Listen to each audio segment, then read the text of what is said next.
Hi, welcome to Write More Light. My name's Sarah. I'm with the Midwest Writing Center, and this is a web series that focuses on the literary world.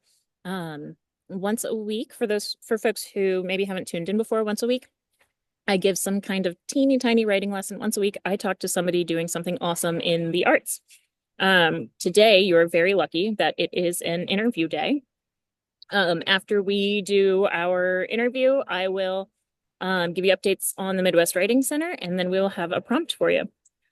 So yeah, thanks for tuning in. Like I said, today is a interview day. We're going to talk about um the person we're interviewing. We're going to talk about her work and her career, and then we're going to talk about the amazing work she's doing um with her nonprofit organization. So welcome. Thank you so much, Jennifer Colville. Jennifer Yeah. Colville is a writer and community arts organizer.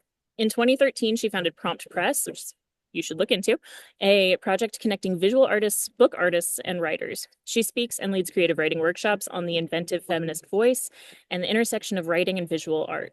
Elegies for Uncanny Girls, wait, I have it here, is a collection of short stories that was published in 2017 by Indiana University Press. No big deal.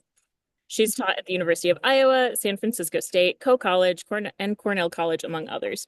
She's published fiction and nonfiction in such places as the Iowa Review, the Mississippi Review, Diagram, Huffington Post, and Longreads. She was a 2022-2023 Iowa Artist Fellow, and importantly, she also founded and directs Porchlight Literary Arts Center, my goodness, which does house Prompt Press. So thank you so much for hanging out with me today, Jenny. I'm really, really excited to get to show you to the world. Oh, thank you so much for having me, Sarah. Yeah, this is just the perfect afternoon activity to sit down and talk with you. Oh, thank you. I was gonna say, yeah, it is. Hanging out with writers. Yeah. Um, so first and thank you. First and foremost, you're a writer. A lot of the time I'll say artist. I personally believe they're interchangeable. So if I do that, don't get too confused. Which actually you're the perfect person for this because you won't get confused because art is art. Um, Yeah. Yeah. so starting out with a real softball, and I'm being sarcastic when I say that. Uh-huh. How did you start writing? Oh gosh, let's see. Wow. Well, I don't know. I think like a lot of writers like writing like really little itty bitty rhymey poetries. And yeah, just feeling that delight, how something kind of clicks and folds shut with rhyme. I loved it. And then I kind of kept that lyrical thread, I think, throughout, even though I don't write poetry anymore. But yeah, I started when I was really, really young. I don't think I had any concept of myself as a writer then. Um, but I guess the playfulness of language never left me. You know, Mhm. as someone who's really, really, really into I don't know, the lyric prose, the lyric Yeah. influence on prose, Hmm. I, as a reader, would say that that's clear to me, which is funny because I've never thought of you as a poet, and I mean, I think you're right that we all sort of we learn writing in school first, and that's where that Yeah. comes from. And rhyming is really, really fun. And if Hmm. you don't think it is, you're lying. Uh, Hmm. Yeah, um, absolutely. Now I think of you as a short fiction writer, and I know that you have done nonfiction, and I bet that you have done longer form. But is there something special about short fiction for you? Um, Ooh, yeah, I do think that short fiction I think it can be closer to poetry than the novel. I mean, there are some really ambitious novelists who write poetic novels, and those just seem really, really hard. I haven't, I'm working on a novel right now, and it does have some lyrical components, but it also has like a traditional narrative arc. So I haven't figured out how to be kind of as like lyrically experimental in the novel form as I have in short stories. Um, and I think, I don't know, in short stories, there's an intensity about them that I like. gosh, they just have this intensity and pop. Um, oh, let me think. Um, and like honestly, I was trained through the MFA model and that kind of workshop, I think it mostly works for short stories. That kind of intense feedback works for short stories. So, yeah. So that was part of starting off with a short story as well. But that's kind of in our culture, sort of what we do. But yeah. That's such a funny, I wouldn't have thought of that, but you're right. Like it is really a bummer to bring part of something to workshop and then people are giving you feedback and you're like, no, I cover it later. I cover it later. Yeah. And you, Yeah. no, you want to keep talking about, okay.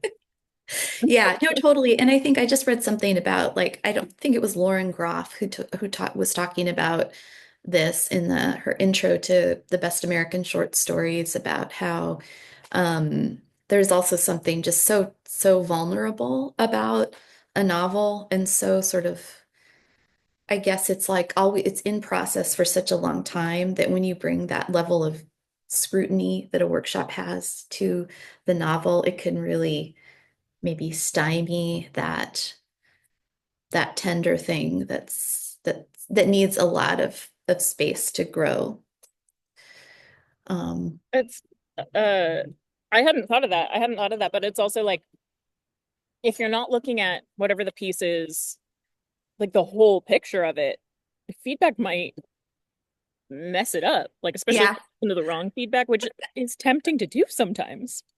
yeah, I know. Yeah.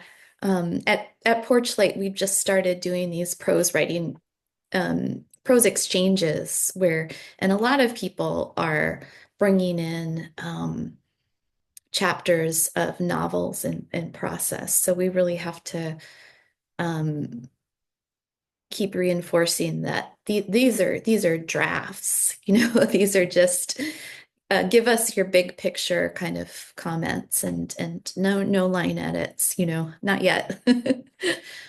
Oh, that's a painful thing Mhm. to remember. I think as really as any writer when you're early on in drafting, um, you don't know what's gonna stay. So line edits can just be so much labor just to cut. Yeah. Hmm. I should have expected us to get a little into process, but I didn't, and I'm so excited. I'm like Uh-huh. getting excited about getting nerdy. You. Yeah. Um, so that was really funny to me that I thought maybe you were particularly drawn to short stories or short form. Um, and I don't know, for me, sometimes the answer is just going to be like, I don't know, I like it, or I don't know, it's Hmm. about that way. But like, Hmm. sort of Yeah. the first your reasoning about like, I needed to get it workshopped Yeah. uh, is, I mean, it makes sense. But there's also the I don't know. I'm sorry in advance. I have this like misquote. I mean, I'm going to represent it accurately. I'm just not going to get the words right from Edgar Allan Poe saying that he wrote short stories because people wouldn't pay attention any longer. Oh, Um, and yeah. related to that, but Mhm. not, I don't agree with him. I you like long form too. Um, there is something about being able to consume the whole thing right Mhm. now. That's Yeah. really special. Yeah, absolutely.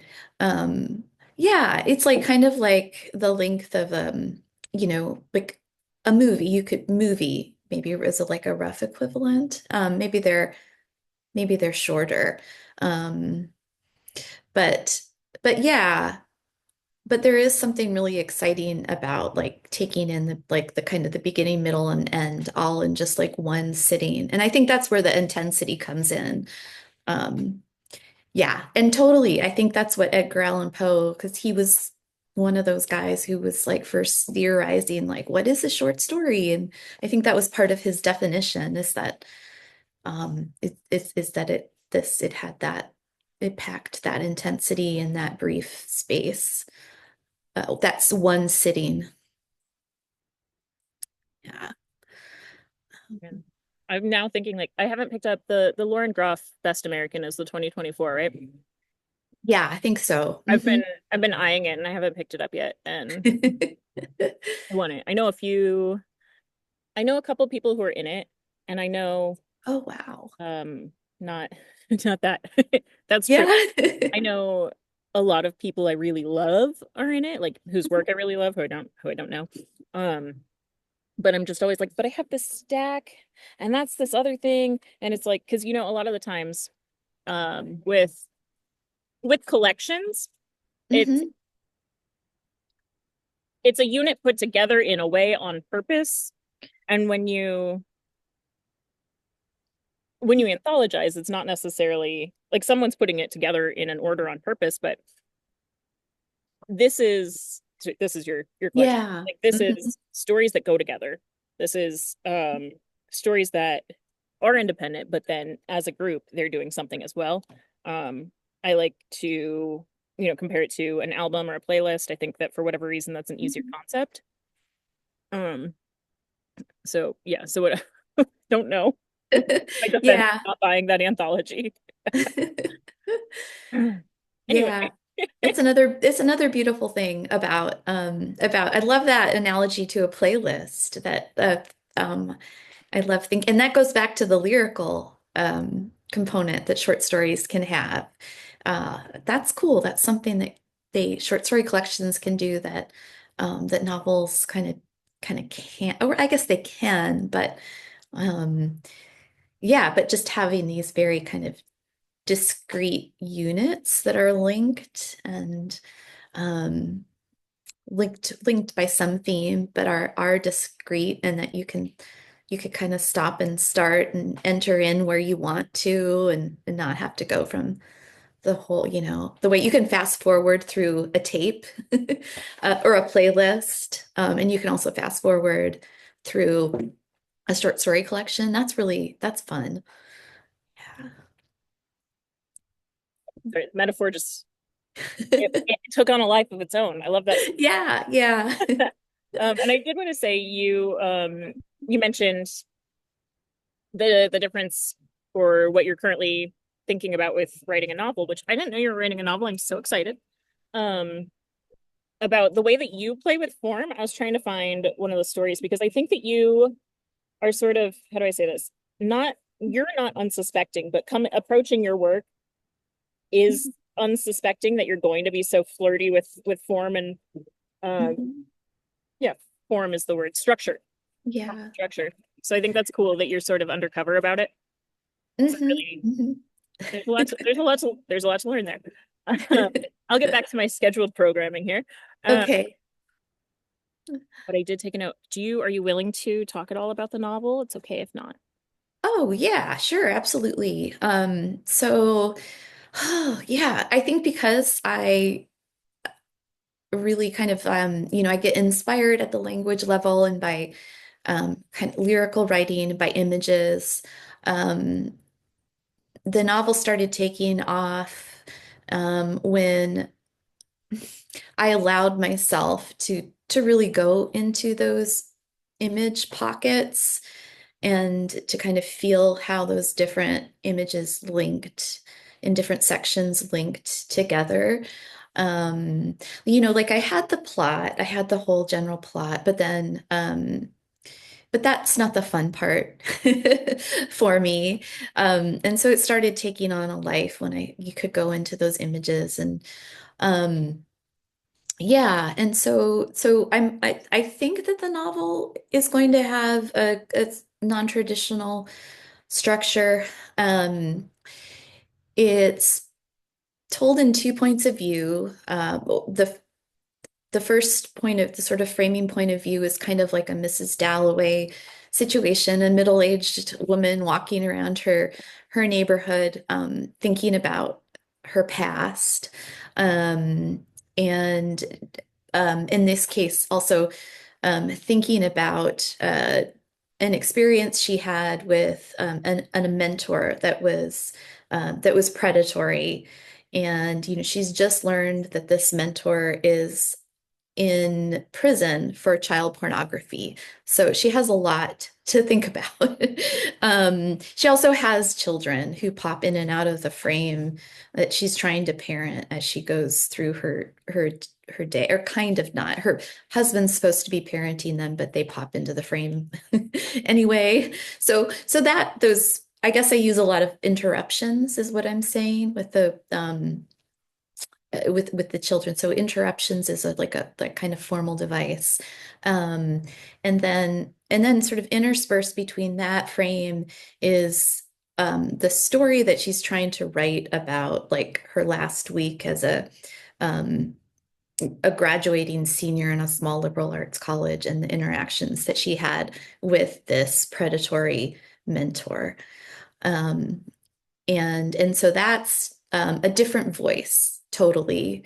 A much more kind of open, naive sort of voice. And I'm hoping that the difference between those two voices will be interesting and fun. Yeah, yeah. So that's a rough kind of a rough summary. Yeah, no, I mean, first, I'm like very, I don't say like so much. I'm so intrigued. It was like so many turns just in your summary. Mhm. Ugh, that's Yeah. exciting. And I think I can't remember the word you used, but you said there I do. You said there are a lot of interruptions. And I think that's really interesting because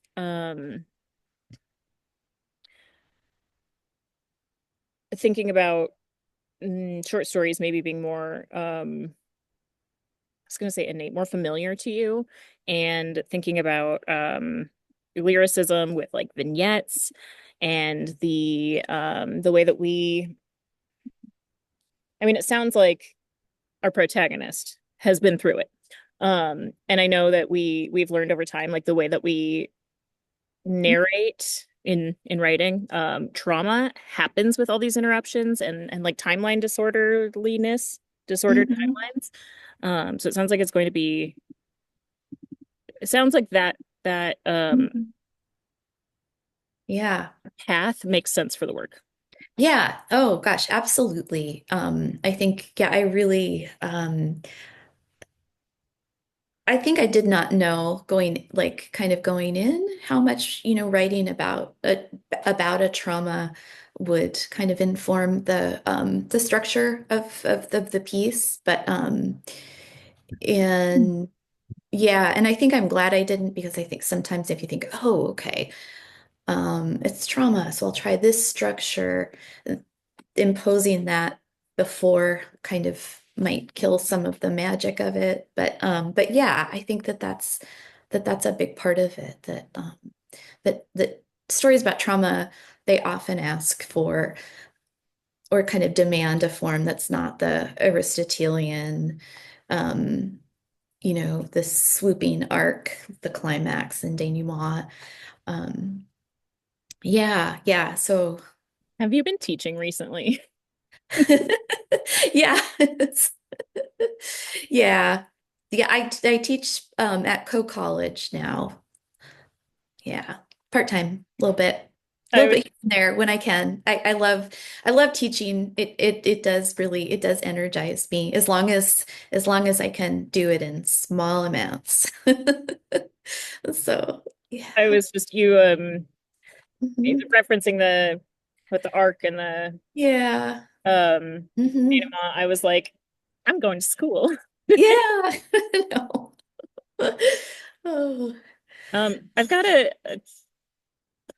I don't write my questions in orders that necessarily make sense. So I'm navigating that, but I do want to make sure that I don't know, maybe this will serve as a segue, but um I know that you no, I'll go to this. Um you I know have framed your work through like framed like with a lens um through the idea of shape.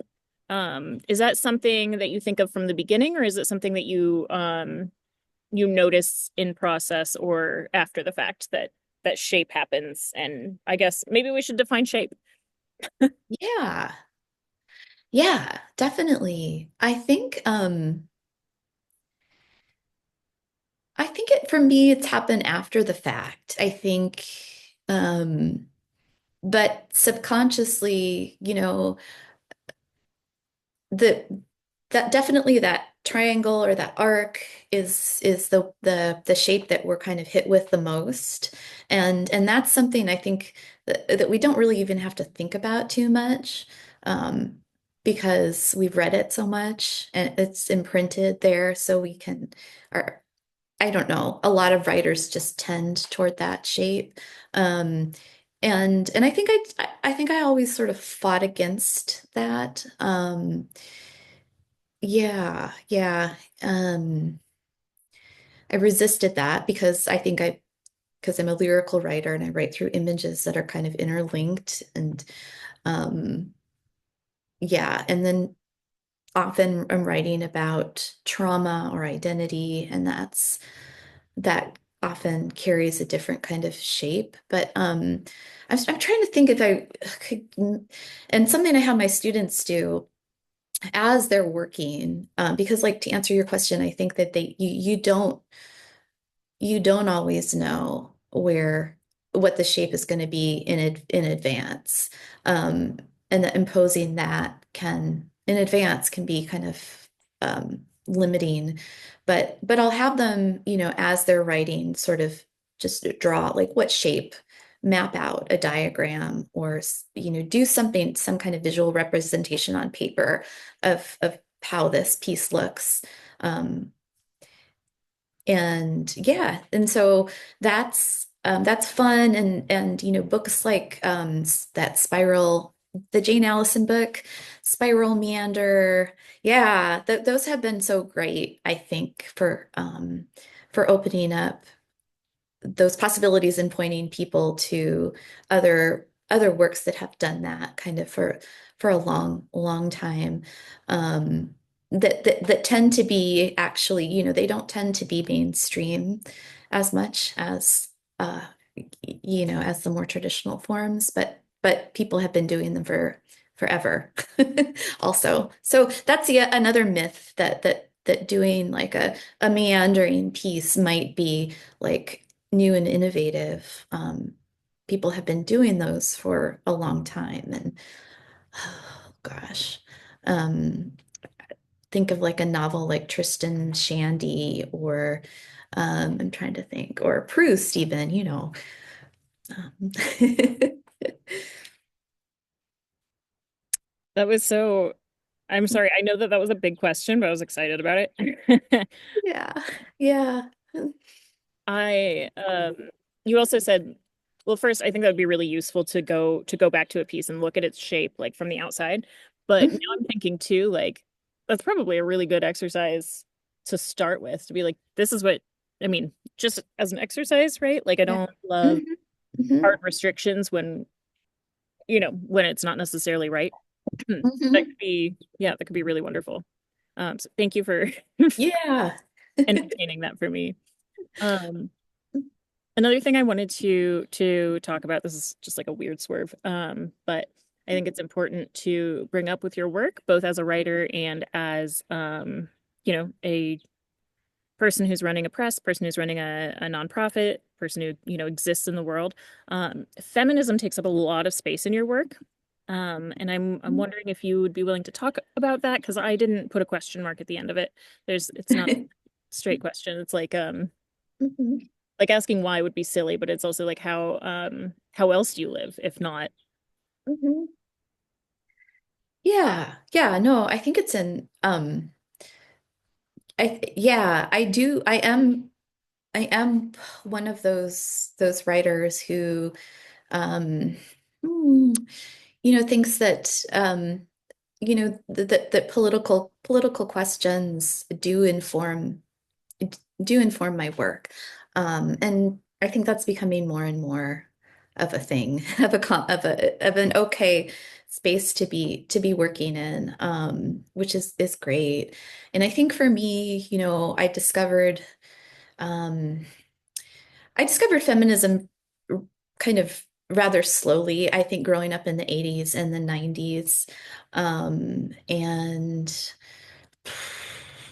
which I think were times where there was a boom, right, in the 70s, of feminism. And there were all these, there were the French feminist writers who I discovered like, I didn't discover them until like 2000, like turn of the century, I discovered them. But so I like missed, I feel like the 80s and the 90s were particularly kind of, um, like misogynistic kind of male gaze heavy era to be growing up in, the way that women were represented in the just in the media. I'm writing about this in my book. There was a lot of the nymphette, the like sexualized young girl was just kind of super commonplace. Uh, and yeah, so I think that kind of, working through those issues and or how that played out in my life and with my friends, that was a big part of Elegies for Uncanny Girls.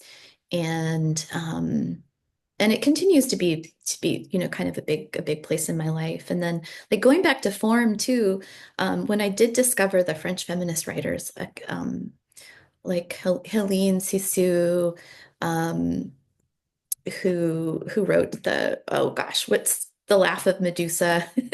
I came to the party really late, and even when she was sort of, I think, out of fashion, but I was like, yeah, I mean, writing from the body, like that's what I do. Like I write from my body, and um, and this is the kind of language, this embodied language, that that we don't that we're not necessarily getting enough of, that I sort of censored myself away from when I was working under certain mentors, or was kind of um, just very different from um, the kind of the machismo that was popular in the MFA programs when I was coming up in the world.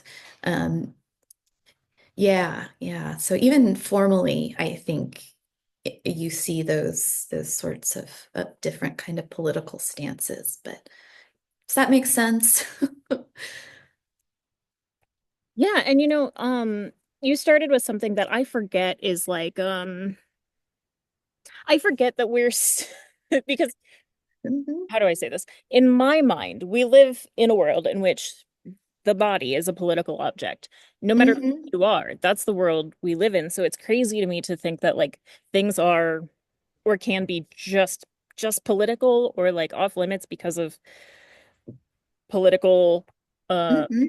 connection, like being somehow seen as political because Yeah.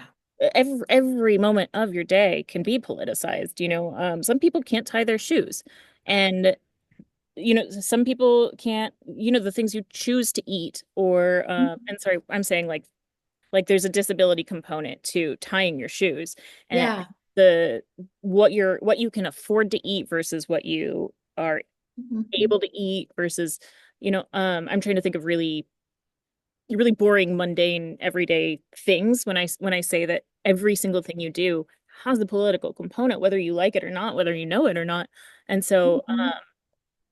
you were like, yeah, I guess politics or like there's a political element to it and I was like, oh yeah.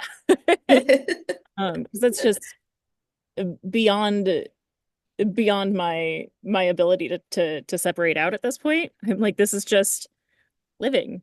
Yeah.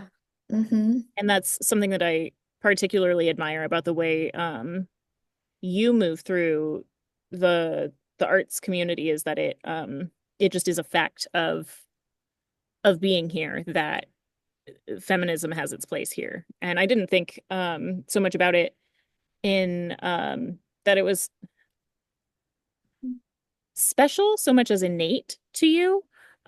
Which not that it's not special, but I was like, this is something that sticks out about Yeah. Jenny's work, about Porchlight, about Prompt, rather than like no one else is a feminist. Yeah, yeah. Yeah, it's great. Yeah. What what a wild world. Yeah, yeah.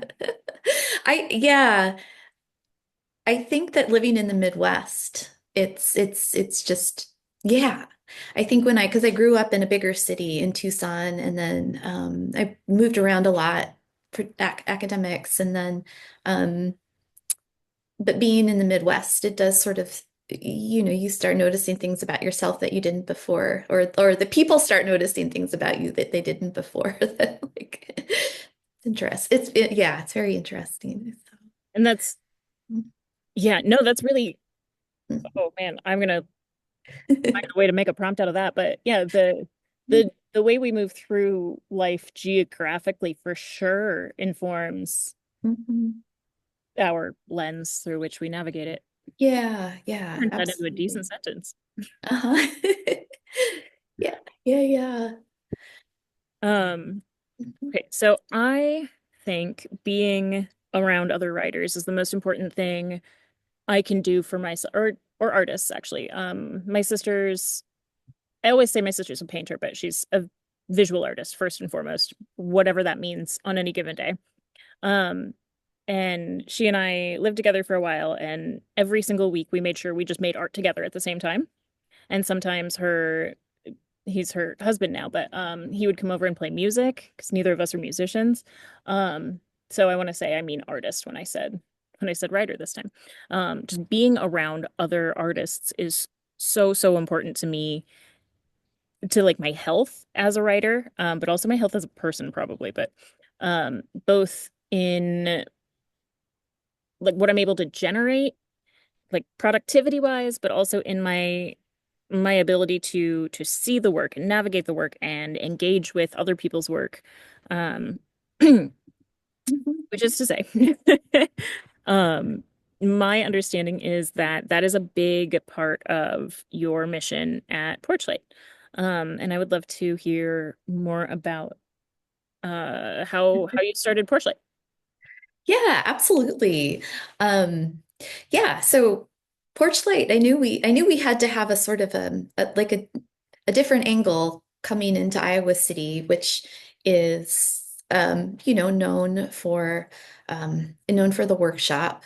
Um, but didn't really have a lot going on in the community for people who were really different kinds of writers, people who were approaching it like later in life or um, maybe through different genres or maybe through like songwriting or screenplays or um, yeah or experimental writers or genre writers um, and I just think it's enlivening to um, to think about all the different all the different kinds of writing that can happen um and to your question, Sarah, or your idea, Sarah, about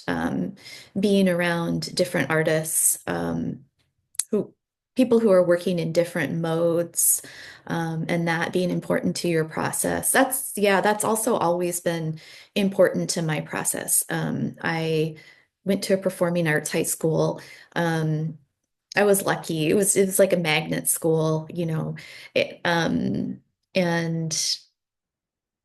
and so yeah, I was always around people who were working in different modes and um putting on like variety shows and stuff and that just like kept me going and I think one of the disappointing things about or one of the sad things about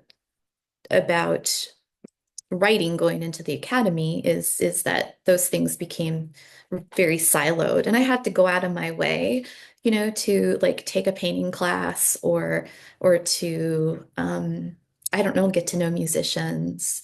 um yeah, so I thought, well, why not, we can do this. Why not have a salon space that really is, there pick up on that tradition because there's a long tradition of salons, where it's funny. Um, some people can have an image of the salon as being kind of hoity-toity, because it was typically like there's a I was lot of like wealthy women in Paris, I was who gonna ask if you would mind right. defining salon because yeah, Yeah. what I see in Yeah. my mind is yeah, fancy people sitting around with a Uh-huh. continental accent. That's not a continental accent. I don't know what that was. Um, and then that's kind of where my image stops. So, Yeah. can you either Yeah. define salon or define salon at PorchLight? Yeah. Well, salon at Port, like, so I really liked, um if we're modeled off of any salon, I think it would be like Gertrude Stein salon, Paris salon, y- where, oh my gosh, um, for some reason I don't think of her as hoity-toity, but I think she did have money. She had means, um, although she didn't seem like showy about it. And she was a genuine artist too. Like she was a very, of course, like very serious artist. So there was that level of authenticity. And she was um, taking inspiration from and boosting the careers of these visual artists who were there at the time, like Picasso and Matisse and Cézanne, showing their work in her salon on her walls. They weren't well known yet, but partly because of her, their careers got this boost. Um, and yeah, I probably have an overly romantic, idealized notion. I have no idea what actually happened at the salons or what it was like. I mean, my idea comes from like the Woody Allen movie, um, Midnight in Okay, Paris. I'm obsessed with that movie though. Right, right, I right. Yeah. whatever Woody Allen go away, but um Yeah. I will watch that Yeah. movie when I'm sad, and I will watch that Yeah. movie when I'm like sad about art, and I'll watch Yeah. that movie when I'm happy about art. Because I Yeah. well, Mm, also because modernism is the best. But yeah. um yeah, so okay, so what I'm seeing in my head, and also like let's have a watch party.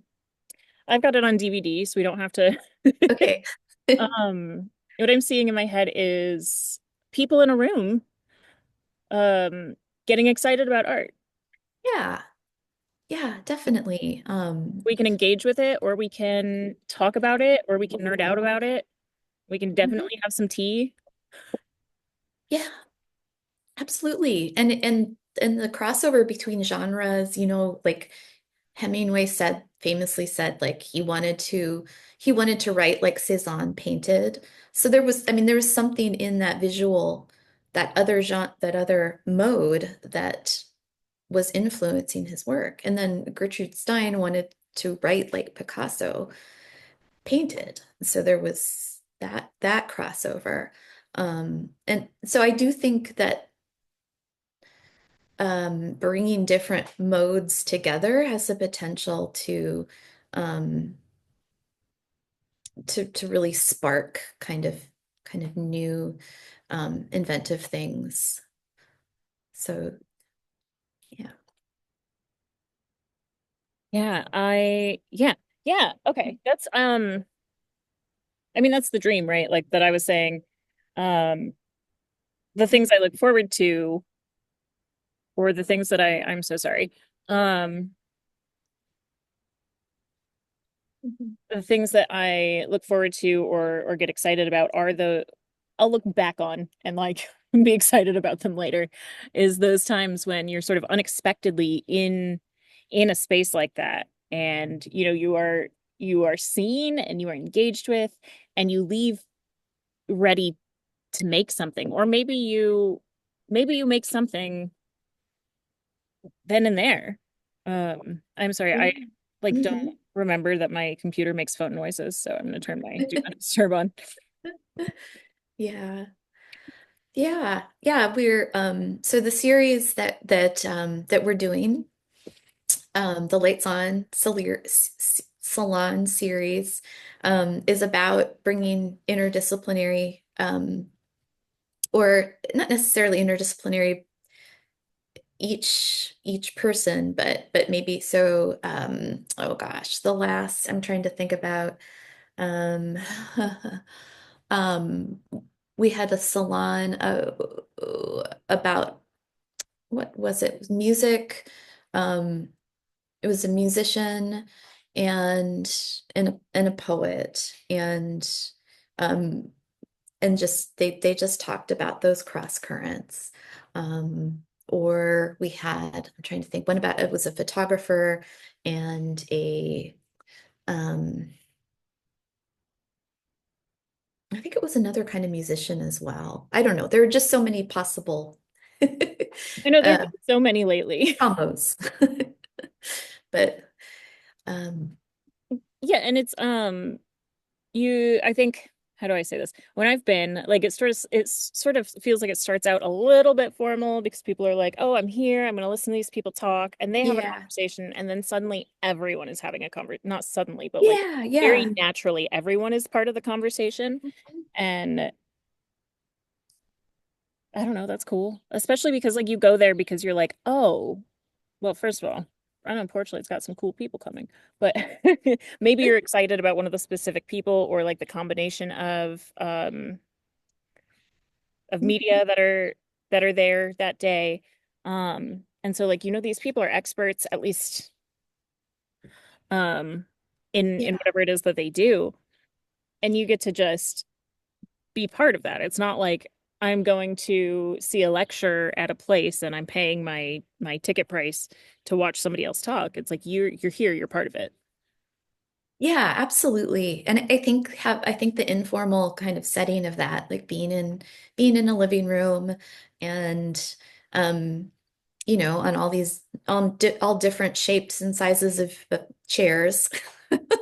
Um and having the two people who've come to talk sort of they start by asking each other questions and then it just kind of organically opens up to the whole group. And sometimes people bring in pieces of their work that to read. Sometimes they'll start with a little performance of music or reading, or we'll have a little pop up of their art. So that's part of the experience as well. Yeah. Since we're here, what are some other like regular programs that people should know about? And oh, just for folks watching, this Porchlight Literary Arts Center is in Iowa City. It's very close to downtown Iowa City. Um, okay. Now, what are some other regular programs? Yeah. Well, let's see. We have classes. And I'm trying to think. We have sort of month-long classes during the school year. And then in the summer we have a couple summer camps for kids um, who want to learn about different kinds of creative writing.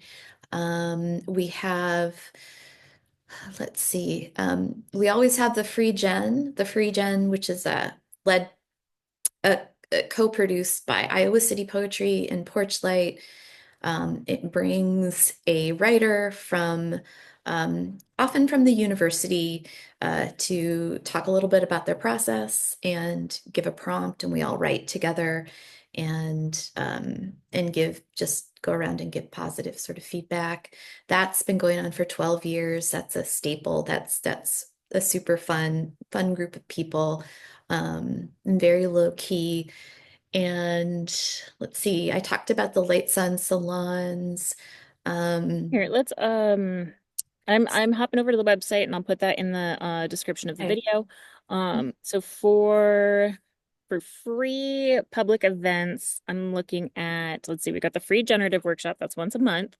Mhm. Um, Happy hour, that's once a month. Can you tell me about Yep. happy hour?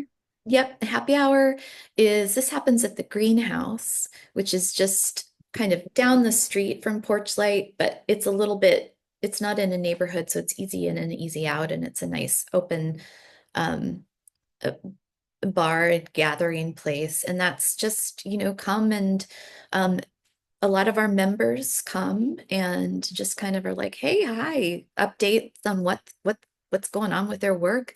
Um, but Margaret Yap is there, and she usually has some kind of activity, craft activity that also lends itself to writing. So we did Valentine's one day.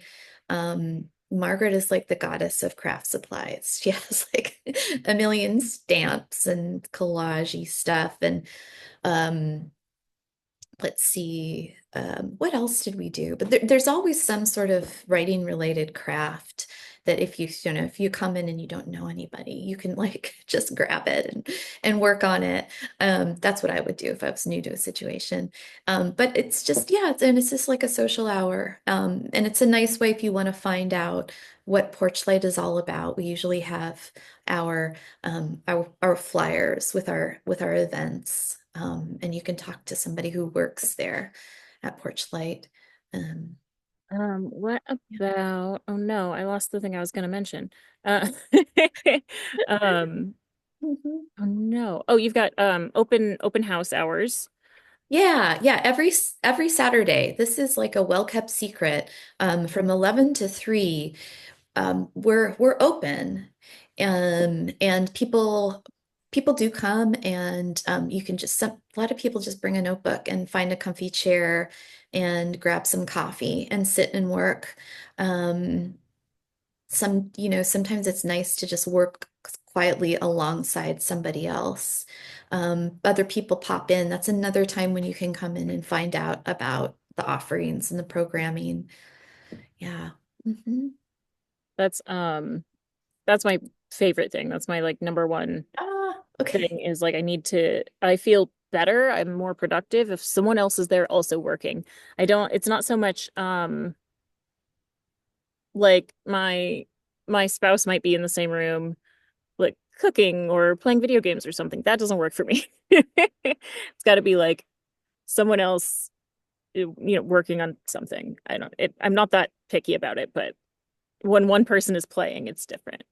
Uh, Yeah, yeah. That's cool. Yeah. the writing garden, Yeah, the Writing Garden is this great series that it's going to start soon. Starts in May, right? Um 24th, I think. yeah. And so this is kind of a combo package of, spend time in a garden, helping us cultivate our garden, and get a prompt from a, a wonderful writer, active writer in the literary scene. And then, we have time to write. Um, and the prompts are often aligned with the activity of the day. Like one day we had a picking dandelion activity, and then the prompt was about dandelions, and that was led by Becca Claver, who's a wonderful poet. Um, so those are fun. Those are for all ages. So if you have kids, that's a great thing to bring your kids to. And at the end of the summer, we'll have like a celebratory reading where anybody who's come to a session is invited to read something that they worked on from a prompt or that's been garden inspired. Um, yeah, that's a fun one. Mhm. Then you've got, I found the list. Okay. Friday Thanks. night readings. Yeah, Friday night, I think quarterly readings, those are for members. It's just another way for My bad, not one of the free events. yeah, yeah. Well, membership is only $5 a month. So it's as much as like a beer.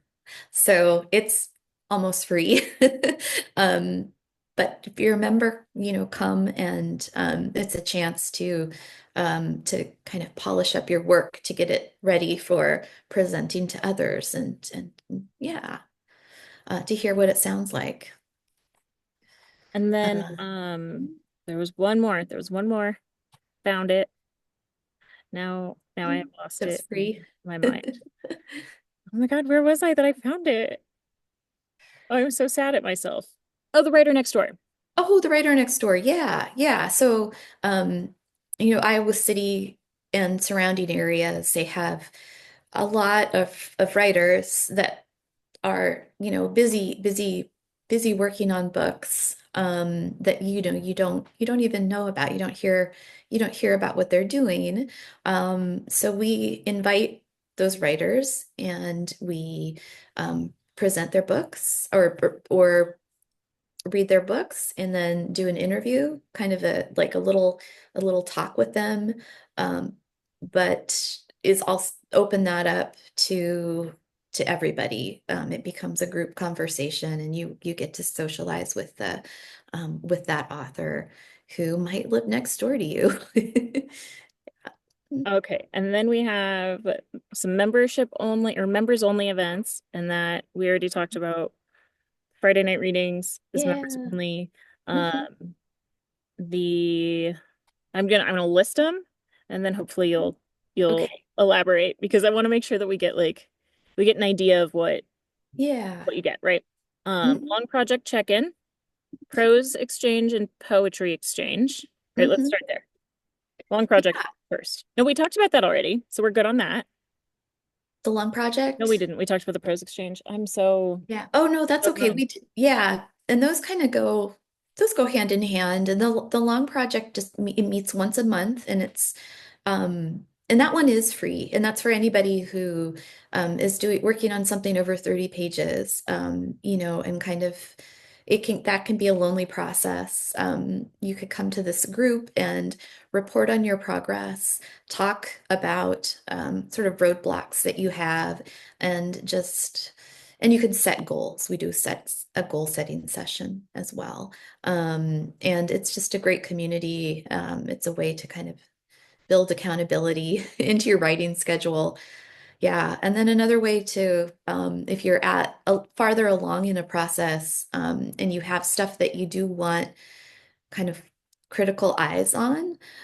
We have the prose exchange and the poetry exchange, and those are fun, really active groups that you can join. You do need to be a member, but again, there's like a $5 membership, $5 a month. Um, and it's mostly kind of descriptive feedback where we're talking about what we see in your work, how we're reading it, and it can also be guided by your questions. So you can set out like I'm not interested in line edits. I just want to know what you guys think is the emotional thrust of this. You can set that out in advance, and we'll give you that kind of feedback. Or you can say, I need line edits, like right away. Yeah, do your worst. So, yeah. That is, I don't know. That's what it's really good to be able to say what you need and get what you need rather than have somebody focus on something irrelevant Yeah, to your need. absolutely. Mhm. Um, let's see. I like switched what page I was on and it was a mistake. Um, I think maybe we covered it. I know, Yeah. Well, there's one thing that we do want to advertise, and this is that, we during the summer we have a fundraising series. And oh yeah, it's okay. And this one is really special. We do it on the rooftop, on the east side of Iowa, on top of Market House. It's a really gorgeous space, and we invite for each session, we invite a prose writer, a poet, and a musician, and have them kind of meet and talk about what pieces might complement each other. And then they put together a 40-minute program, and perform it. And so it's sort of a fancy event. Um, you get your ticket, and you get drinks and snacks, and this beautiful experience up on the roof with the musician and the writers, and the beautiful views. And so yeah, keep your eye out for that. Those we'll start we'll start promoting that soon, and that's a great way to support us. Yeah. yeah, no, I was you didn't see I mean Jenny, you saw it, but I was making a face when Jenny started talking about the rooftop series because she and I were talking about it pretty extensively before we started recording.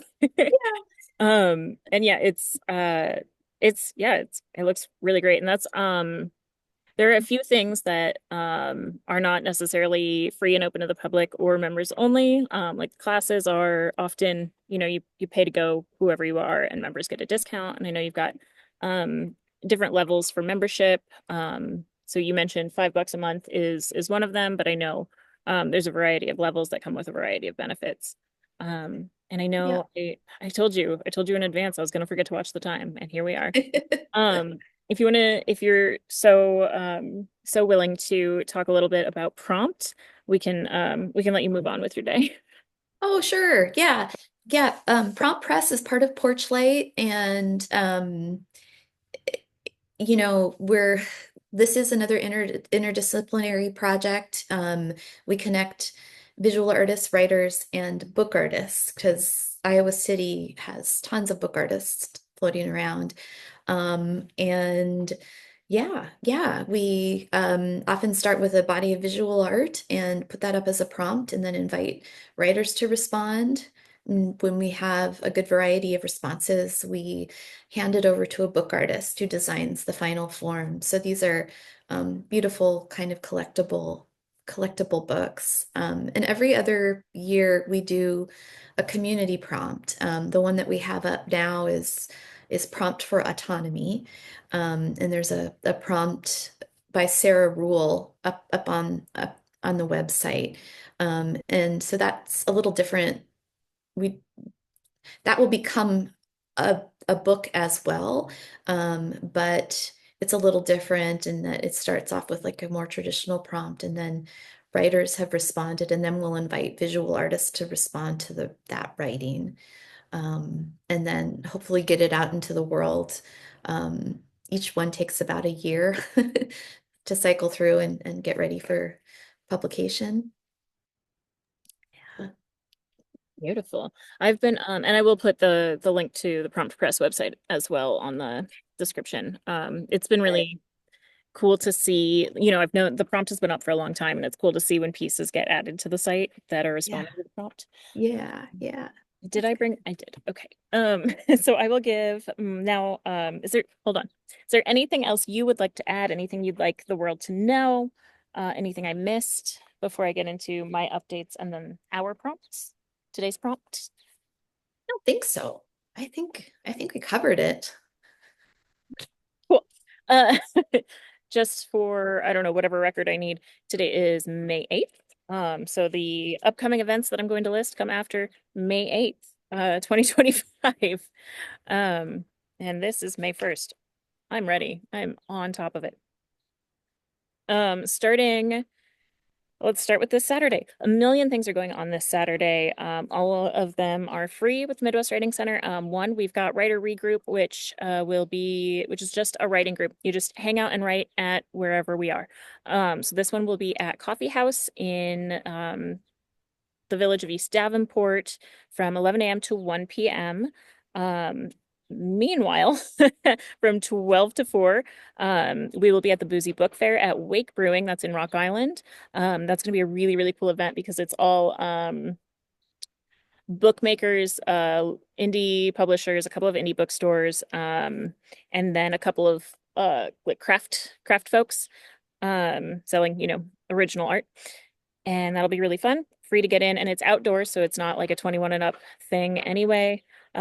Also, from 10 to 4 on this Saturday the 10th is Putnam Palooza. So there's this big party outside the Putnam Museum that's also in Davenport, with all sorts of different community orgs. We'll have activities, and there'll be food trucks, and there's also a food truck at Boozy Book Fair. Um, all of these things are free. Also after Putnam Palooza, so we've got Putnam Palooza 10 to 4, and then there's Putnam Palooza After Dark at 5. We won't be there. But the thing that we're doing during the day is poems on demand. So you can come get a bespoke poem for whatever it is you need a poem for. Whew, okay. Then next Monday is the deadline to apply for the Young Emerging Writers Internship. That is a paid internship for writers 15 to 19 years old. We learn how to write in new ways. We learn new concepts. We do different kinds of reading, lots and lots and lots of writing. And then we learn to workshop and edit and design and put together a publication and get published. Yeah, so that's you're gonna want to get to the Quad Cities, it's an in-person thing. So if you're not local enough, I'm sorry. Then starting next week, I will be featuring faculty of the Collins Writers Conference on on YouTube, and that'll be fun. And then importantly, excitingly, we're starting a book club this year so that folks can read the faculty in advance of meeting them. Um, I know I always read all the books of the faculty, and then I'm really excited and I'm telling everyone about it, but I realize it's probably more fun if they are also excited. Additionally, folks are always really excited after they take the classes to buy the books, and I think that um, for me, I get more excited about learning from someone when I know how good they are. So MWC has those books available at a discount from retail price for each of them. That is, let's see if I can do this off the top of my head. We will be you can contact us to get those books. And if you are already registered for the conference, the book is free.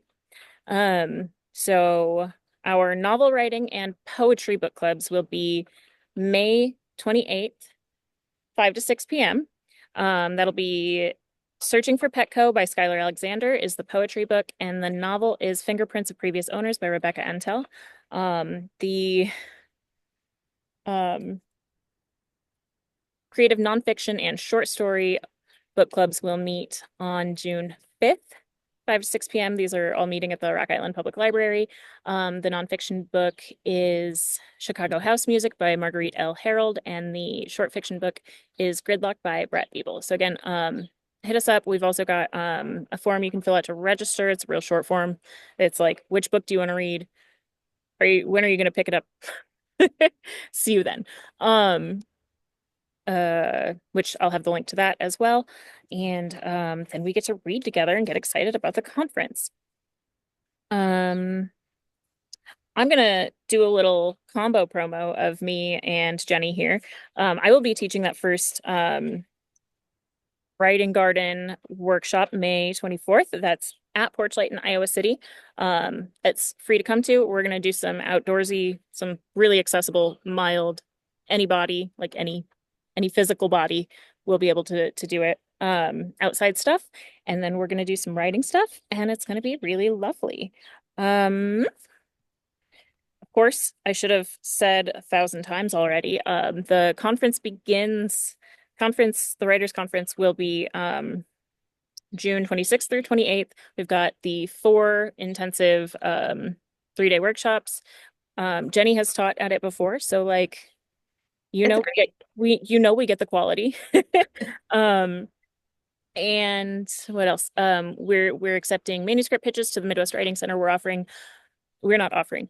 One can elect to add on to that to get a one-on-one manuscript critique from 3 of the faculty. That's poetry or prose with Skylar Alexander, Marguerite L. Harold, and then just prose with Rebecca Entel, which is incredible. But all the details for that are different for each writer for what they'll accept and what they'll charge and all that. So you'll have to check the website for that info. We're having a 20th anniversary party because this is the 20th annual in a row Collins Writers Conference. And of course, we've got the faculty reading and participant open mic. It's going to be pretty much the only thing I talk about for the next month and a half. So hopefully you get excited because you're going to have to hear about it a lot. Now we will switch over to our prompt for the day. So if you hung out with us, you listened to us in your ears or whatever, hopefully you've got a little time set, 5 minute, 10-minute timer, whatever you can afford. And again, write whatever, or as always, I guess, write whatever comes, however it comes is great. Journals, lists, stories, poems, whatever comes is what needs to come. So, Jenny, take it away. Yeah. Well, so we were just talking about prompt press in the community prompt that we have up right now from Sarah Rule. And I wanted to do just a little twist on that prompt. And I don't know, Sarah, is it easy to pull up that screen or sh okay. Yeah, we'll pull up that screen. Um,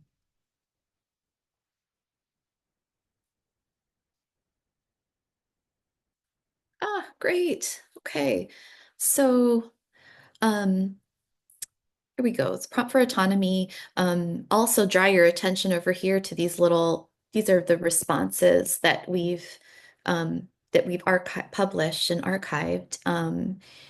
And we're still open for writing submissions. So if the prompt inspires you, please, polish something up and send it to us. Um, the original prompt here, I'm just going to change a couple words in it, but I'm going to read through it. Um, Maybe I'll just read through it in the original form first. So, write a soliloquy, testimony, rant from the point of view of someone who was forced to carry a pregnancy they did not wish to keep. Um, these can be based on true stories or not.